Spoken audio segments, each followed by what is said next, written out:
दुनिया रे अनेक अनाथ पिला अछंती सेमानकु टिके राहा देबा पई एक स्वामी चाहते आउ सेठी पई अनाथाश्रम जाई गोटे पुओ को ग्रहण करथिले आउ एई मां हॉस्पिटल जाई निजे जन्म देवार अधिकार को सबुदिन पाई पारे बसे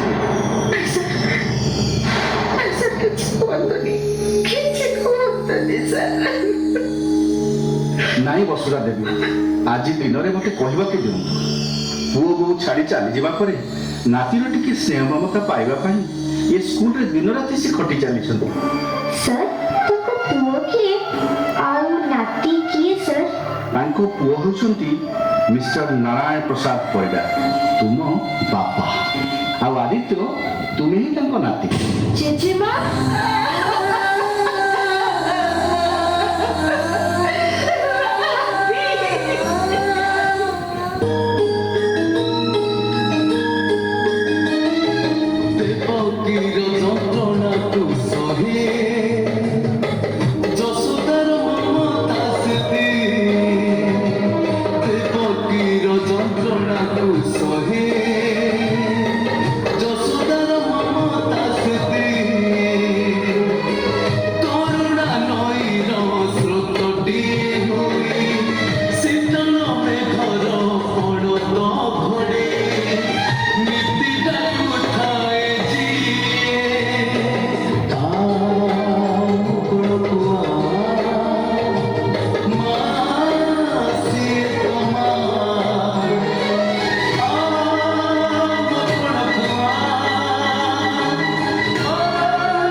देह खराब जो धीरे रहना किसी पेट को जाएगी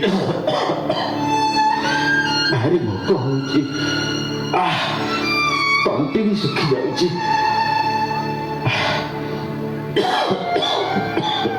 मु आ दिन राति चाकरानी मले खटी परिबी प्लीज रे थुआ है जे खाई देखा ना चला है जे यार को भोक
ବାପା ମା ନଥାନ୍ତି ତାକୁ କୁହନ୍ତି ଅନାଥ।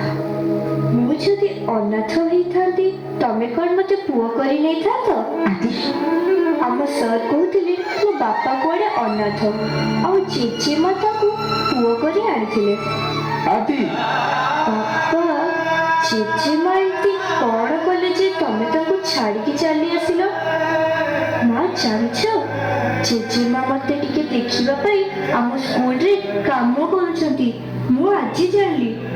ବାପା ମା କାଲି ବଡ ହୋଇ ଯଦି ମୁଁ ତମ ଭଳି ହେବି ତମେ କଣ ସହିପାରିବ?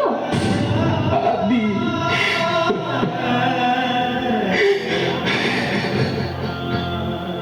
ମା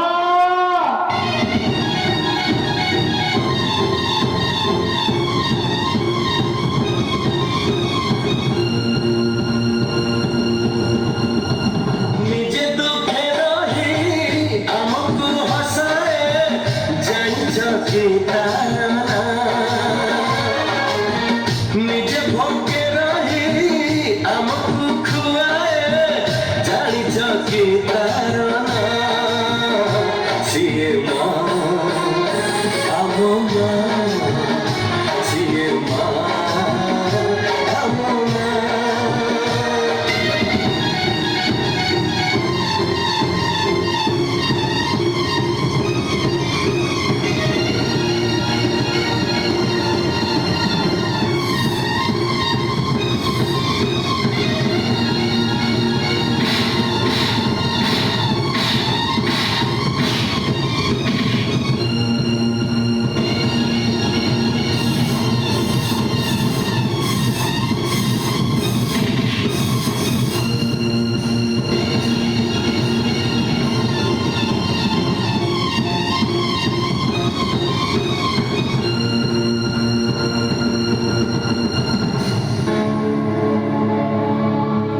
ଏମିତି କଳା ବହୁଦ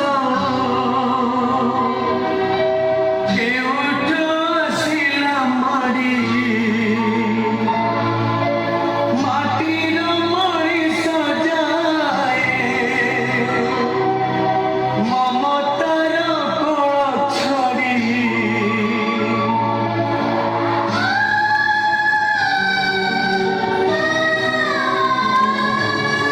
ମେଘ ବଦଳରେ ଲୁହ ଆଜି ଝରି ପଡ଼େ ବୋଲି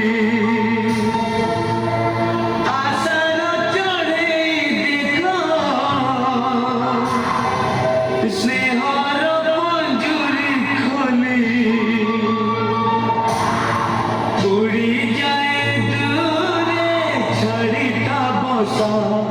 କିଏ ହବ ତାର ସାହା ଭରସା?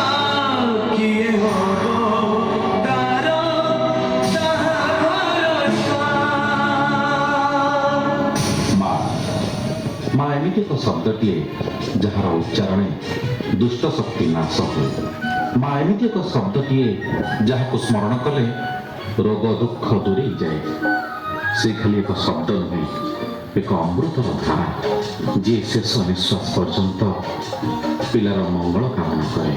ହେଲେ ଆପଣମାନେ କଥା କୁହନ୍ତୁ, ଯେଉଁ ପରିସ୍ଥିତିରେ ପଡ଼ିଲେ ମଧ୍ୟ ନିଜ ମାଆକୁ କେବେ ଭୁଲିବେନି।